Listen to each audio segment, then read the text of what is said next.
পটুয়াখালীতে এক নারী কনস্টেবলের ঝুলন্ত মরদেহ উদ্ধার নিয়ে সামাজিক যোগাযোগ মাধ্যমে নানান আলোচনা চলছে। ধর্ম পরিচয় সামনে এনে কেউ কেউ এই ঘটনাটিকে হত্যাকাণ্ড হিসেবে তুলে ধরতে তৎপর। আর পুলিশ বলছে, প্রাথমিকভাবে তাদের ধারণা ওই নারী কনস্টেবল আত্মহত্যা করেছেন। ময়নাতদন্ত প্রতিবেদন পেলেই বিষয়টি নিশ্চিত হওয়া যাবে। এই ঘটনার সঠিক তদন্ত চান পরিবারের সদস্যরা। 250-টিরও বেশি ডিজাইন অপশন নিয়ে ওয়ালটন স্মার্ট ফ্রিজ, বোঝে আপনার প্রয়োজন। পটুয়াখালীতে কর্মরত তৃষ্ণা বিশ্বাস 2023 সালে কনস্টেবল হিসেবে পুলিশ বাহিনীতে যোগ দেন। রোববার সকালে পুলিশ লাইন্সের নারী ব্যারাকে নিজ কক্ষে ঝুলন্ত অবস্থায় পাওয়া যায় তার মরদেহ।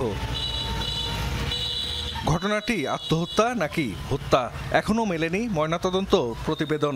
তবে এরই মধ্যে সামাজিক যোগাযোগ মাধ্যমে তৃষ্ণার ধর্ম পরিচয় সামনে এনে তার মৃত্যুকে হত্যা হিসেবে তুলে ধরতে তৎপর কেউ কেউ। পশ্চিমবঙ্গের এক বিজেপি নেতাও সেদেশের গণমাধ্যমে ধর্ম পরিচয়কেই সামনে এনেছেন। একটা পুলিশ মহিলা কর্মীর ঝুলন্ত লাশ থানার মধ্যে পাওয়া গেছে, হিন্দু।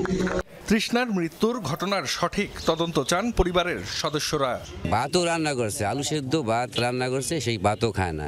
এই কাজ কেমনে করে? ভাত রান্না করে সে খাবে না? এটা যদি কোনো ষড়যন্ত্র হয়ে থাকে তো এইটার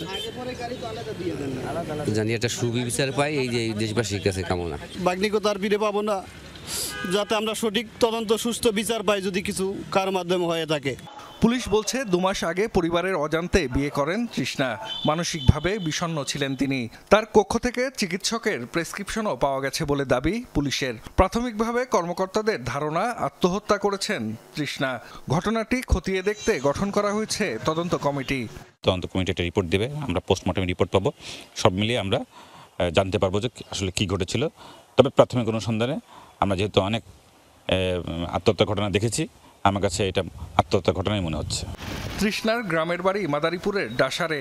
আইনশৃঙ্খলা বাহিনীর তথ্য অনুযায়ী তার স্বামী বরিশালে পুলিশে কর্মরত। জাহিদ হাসান, যমুনা নিউজ।